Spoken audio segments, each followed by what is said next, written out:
الأفاضل، ونبقى دائما مع قطاع التعليم العالي والبحث العلمي، وهذه الفقرة التي سنخصصها للجهود التي تبذلها الوزارة من أجل دعم وتعزيز التوجه نحو التخصصات والشعب الاستراتيجية على غرار الذكاء الاصطناعي، على غرار الرياضيات، على غرار الإنجليزية، لما لها من دور بالغ وحيوي دائما في تعزيز مسارات التنمية ودعم الابتكار. للتفصيل أكثر في هذا الموضوع تشرف بحضور الدكتورة سعدية يسبع، وهي نائب مدير الجامعة مكلفة بالتكوين العالي في الطور الثالث والبحث العلمي بجامعة بومرداس. صباح الخير دكتورة، مرحبا بك معنا وشكرا على الاستضافة. كل الشكر لك دكتورة. إذا بداية نتحدث ممكن قبل هذا التوجه الجديد نتحدث عن أهمية هذه التخصصات أو الشعب الاستراتيجية. ممكن ما المقصود بالشعب الاستراتيجية وما هو الهدف من دعم التوجه نحو هذه الشعب؟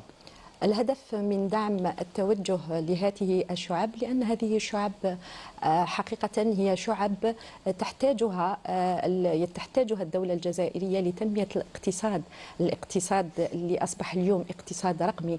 لذلك الجامعة والوزارة الوصية يحتاجون إلى التكوين أكثر في هذه التخصصات، خاصة تخصصات الذكاء الاصطناعي، الرياضيات، المحروقات إلى غير ذلك.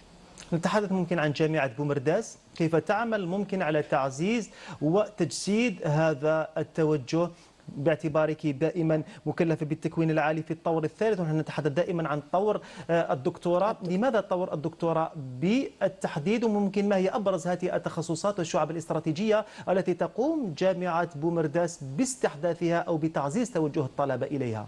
جامعة بومرداس هذه السنة نعم. قد ركزت على اختصاصات في الذكاء الاصطناعي اللي هي الإعلام الآلي، اختصاص شعبة إعلام آلي، اختصاص الذكاء الاصطناعي، كذلك شعبة الرياضيات، شعبة المحروقات بعدة اختصاصات منها حفر الآبار ونقل وتوزيع المحروقات، كذلك إنتاج البترول، كذلك البتروكيمياء وتكرير البترول.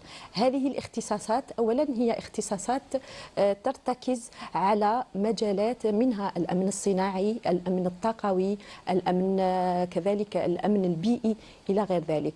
اليوم الاقتصاد أو تنمية الاقتصاد الوطني تحتاج إلى هذه الكفاءات، تحتاج إلى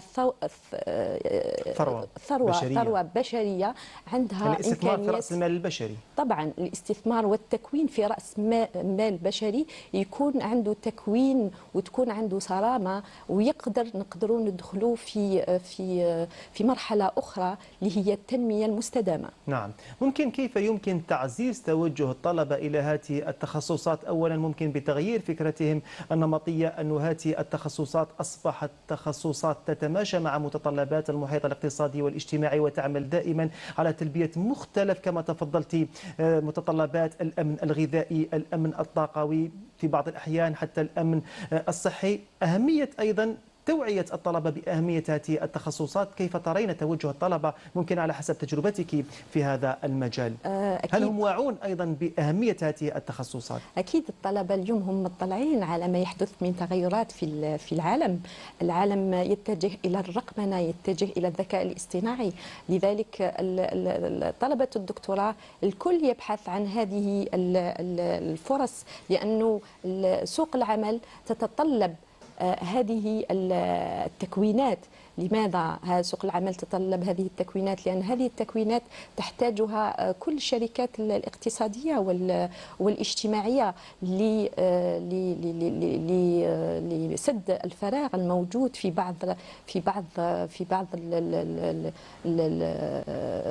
بعض المجالات. مثلا كتحليل بيانات، كذلك كخبراء في الرقمنة، خبراء في الأمن السيبراني، خبراء في الإعلام الآلي، في الذكاء الاصطناعي. نحتاج إلى مثل هذه الطاقة البشرية لمواكبة كل التطورات التي تحدث اليوم بالنسبة للاقتصاد الذكي اللي راح يحدث اليوم، كذلك تحليل بيانات الكبيرة. نحتاج إلى مختصين في هذا المجال. لذلك الجامعة وخاصة جامعة بومرداس هي اليوم ترتكز على هذه الأهداف، الأهداف لأن نحتاج إلى مكونين ومؤطرين، ونحتاج كذلك إلى ثروة بشرية اللي تقدر تسد فراغ في سوق العمل. ممكن دائما أثرتي نقطة مهمة جدا، قلت جامعة بومرداس تحتاج إلى المكونين والمؤطرين، فضلا ممكن عن الطلبة ورأس المال البشري. حتى هؤلاء المؤطرين والمكونين من المحبذ أيضا أن يكونوا أيضا على اطلاع بآخر المستجدات والمستحدثات في هذا المجال أيضا، ليمكن أن يعطوا تلك القيمة المضافة للطلبة. إذا أهمية تكوين حتى المكونين ممكن في هذا المجال دكتورة. طبعا احنا كجامعة أو كجامعات جزائرية عندنا تكوين داخلي للأساتذة، وعندنا كذلك برامج مشتركة بين جامعات دولية وجامعات وطنية. هذه البرامج نفصل ممكن في هذه البرامج. طبعا نفصل في هذه البرامج. من أولا بما يسمى اليوم بالبحث العلمي، أو عفوا البحث العلمي. لهنا الأساتذة مطلعين دائما على آخر المستجدات في مواضيع تخص التنمية المستدامة، كما قلت تخص مجالات اللي استراتيجية الدولة ترتكز عليها، خاصة الأمن الغذائي، الطاقوي إلى غير ذلك. الأساتذة اليوم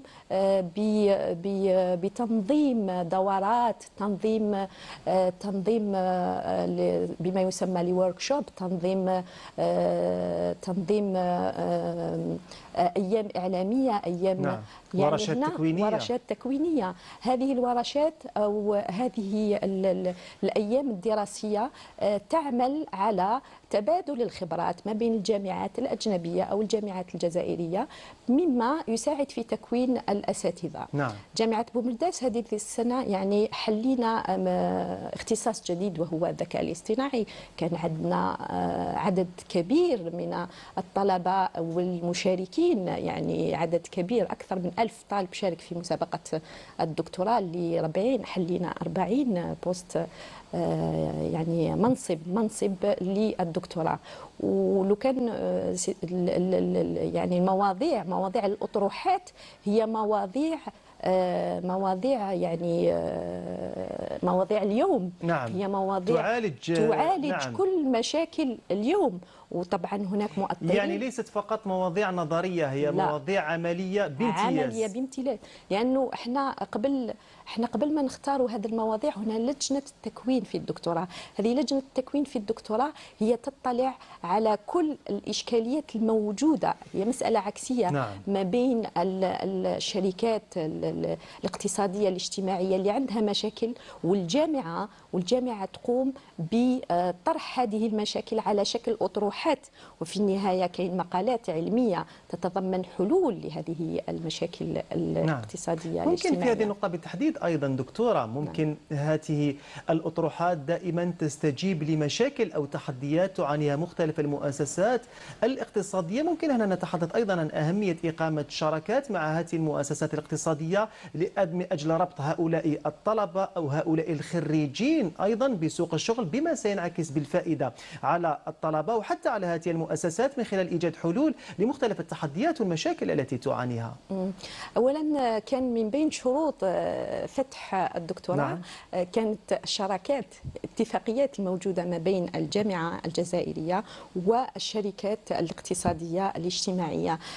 لذلك في كل مجالات تلقى شريك اقتصادي اجتماعي يعمل مع لجنات التكوين والجامعة لطرح هذه المشاكل. لذلك كل موضوع أطروحة هو يعبر عن حل أو لإيجاد الحلول لهذه الفئة، لهذا الجانب، هذه المؤسسات الاقتصادية العمومية. نعم. كذلك عندنا في البحث العلمي أيضا عندنا مشاريع بحث علمية، مشاريع بحث وطنية تدخل في هذا الإطار، في إطار المجالات اللي يرتكز عليها الاقتصاد. مثلا البحث الأمن الطاقوي، تلقى هناك بحوث وطنية PNR اللي يقوموا بها مجموعة من الأساتذة، واللي يحاولوا إيجاد إيجاد طبعا في البحث تلقى مجموعة الباحثين مع مجموعة أيضا من الشركة الاقتصادية العمومية، وهنا يخدموا على نفس الموضوع لإيجاد الحل للمشكلة التي تطرحها هذه الشركة. يعني رائع، هكذا يكون في حل عملي بمشاركة الجميع. الشركة تطرح الحل وهؤلاء الطلبة يحاولون، أو هؤلاء الباحثين يحاولون إيجاد هذه الحلول. هنا ستعود الفائدة على الجميع. يعني هذا هو التوجه المتوخى. دائما بالحديث ممكن عن هذا التوجه الجديد في هذه التخصصات الجديدة. ممكن كيف تقيمين استجابة الطلبة لهذا التوجه الجديد أو لهذه التخصصات؟ هل هنالك إقبال كبير وكيف كان مستواهم يعني تقريبيا؟ يعني أكيد هل هناك مشاريع واعدة؟ هل هنالك أفكار واعدة؟ يعني هذه السنة شارك عدد كبير من الطلبة في مسابقة الدكتوراه. يعني كان مستوى عالي جدا. يعني عندنا طلبة خاصة طلبة المحروقات الإعلام الآلي، كانت المنافسة كبيرة على أخذ هذه المناصب، وكانت مشاركة وطنية. يعني الطالب هنا يشارك في أي يعني في المؤسسة اللي يحب يروح لها الاختصاص. طبعا هناك شروط، هي الشعبة إلى غير ذلك، ولكن المنافسة كانت كبيرة وطبعا يعني المكان للأفضل. والجامعة الجزائرية عندها شروط، وهي تختار النخبة اللي تدرس في هذا المستوى، مستوى الدكتوراه. هو مستوى آخر، وهو هنا يدخل الطالب في البحث، في التطوير، في هنا ما يقعدش هو طالب الماستر أو الليسانس، هنا يدخل عالم آخر ويفهم عالم البحث. طبعا عالم البحث العلمي، يطور من نفسه. ولهنا يعني الوزارة الوصية أعطت لنا برنامج تكوين أفقي لطلبة الدكتوراه. كان يعني هنا الطالب في السنة الأولى راح يقوم بتكوين، يعني الجامعة تقوم بتكوينه في اللغة الإنجليزية، تكوينه في الفلسفة، تكوينه في التعليمية في البحث العلمي والبيداغوجي. كذلك أضافت هذه السنة، يعني إضافة إلى التخصصات العلمية هنالك أيضا تكوينات حتى في الفلسفة. طبعا تكوينات أفقية تكميلية. لماذا؟ لأن الطالب يحتاج إلى الفلسفة أم العلوم. يعني حتى يكون إعلام آلي لازم يعرف، لأنه الفلسفة تقود إلى تقرير، إلى كيف يقدر ينشأ البحث تاعو. كيفاش تفكير بالمنطق، التفكير الممنهج، التفكير على حسب خطوات البحث العلمي. طبعا التعليمية تعطي له المناهج، كيف يتبع المنهج في البحث العلمي إلى غير ذلك. هناك كذلك خطوات البحث العلمي، المناهج التي يحتاجها، نوعية هذه المناهج على حسب المنهج التجريبي المسحي. طبعا هناك كذلك تكوين أفقي اللي هو الإعلام والتكنولوجيا، الإعلام والاتصال. ثاني يتعلم فيه كيف يتعامل مع هذه كذلك هنا. والتكوين الجديد ممكن في هذه النقطة أيضا حتى كيفية الترويج لمشروعه وإقناع أيضا مؤسسات بمشروعه. أكيد. والاختصاصين الجديدين لهذه السنة هو الذكاء الاصطناعي والبرمجة. الذكاء الاصطناعي أصبح ولا بد منه في كل الاختصاصات، حتى الاختصاصات اللسانية. يعني في اللغة الإنجليزية، يعني الكل نحن مجبرون اليوم. نحن مجبرون على الذكاء الاصطناعي، لأنه يعني هو طريق لا رجعة فيه. ولا هنا الطالب الدكتوراه لازم يتعلم كل الأسس الذكاء الاصطناعي، خاصة إذا كان في مجاله. كذلك البرمجة يتعلم نوع من البرمجة، لأنه البرمجة هي جانب آخر من البحث تاعو. أكيد. الدكتورة سعدية يسبع، نائب مدير الجامعة مكلفة بالتكوين العالي في الطور الثالث والبحث العلمي جامعة بومرداس.